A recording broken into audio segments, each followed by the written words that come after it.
एक नदी के किनारे एक बहुत ही सुंदर गांव था। वहाँ के लोग भी बहुत अच्छे थे। लोगों में बहुत ही एकता भी थी। सब लोग एक दूसरे से मिलजुल कर रहा करते थे और एक दूसरे के काम में हाथ बटाते थे। कभी किसी से भी नाराज नहीं होते थे। उस गांव में कुछ बड़े लोग भी रहा करते थे और कुछ छोटे लोग भी रहते थे, जिसमें से अधिकतर लोग किसान थे और अधिकतर लोग अपना अपना काम करते थे।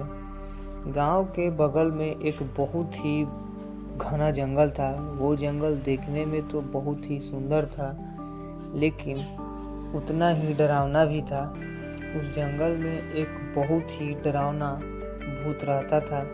वह भूत इतना शैतान था कि रात में हर 1 से 2 दिन के बाद किसी न किसी को मार कर ही दम लेता था। दिन में जो भी उस जंगल में जाता था उसको वह भूत कुछ नहीं करता था, लेकिन जैसे ही रात होती थी वो भूत गांव वालों को परेशान करना शुरू कर देता था। गांव वाले बहुत डर के रहते थे। उसके डर से शाम होते ही सब अपने अपने घर का दरवाज़ा बंद कर देते थे और पूरे गांव में सन्नाटा फैल जाता था। भूत जब रात को गांव में आता था तो कभी किसी पशुओं को नुकसान पहुंचाता, तो कभी किसी आदमी को डराता था। उसके डर से कभी कोई भी आदमी रात को घर से बाहर नहीं निकलता था। उस भूत ने इतना दहशत फैला दिया था कि गांव के लोग उसके डर से थर थर कांपते थे। गांव वाले जब भूत से बहुत परेशान हो गए तो सोचा कि हमें अब कुछ करना चाहिए। एक दिन एक बड़े ज्ञानी साधु उस गांव से गुजर रहे थे।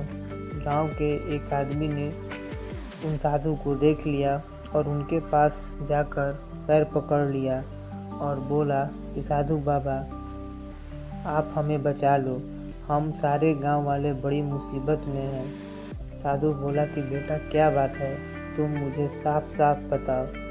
तो उस आदमी ने साधु को गांव में लेकर आया और सारे गांव वालों को इकट्ठा किया और बोला, बाबा हमारे गांव में रोज़ एक भूत आता है और वो हम लोगों को इतना डराता है कि हम अपने घर से बाहर निकलने में अब थर थर कांपते हैं। आप इस भूत से बचने के लिए हमें कोई उपाय बताओ। तभी पीछे से सारे गांव वाले बोलने लगे कि हाँ बाबा, इस भूत से हमारा पीछा छुड़वा दो। साधु ने गांव वालों की बात को ध्यान से सुना और बोला कि भूत जहाँ रहता है वो जगह दिखाओ मुझे। तो गांव वालों ने साधु को लेकर उस जंगल में चले जाते हैं और साधु अपने तंत्र मंत्र से भूत को काबू में करने की बहुत कोशिश करता है, लेकिन नाकामयाब हो जाता है। फिर वह कुछ नहीं कर पाता।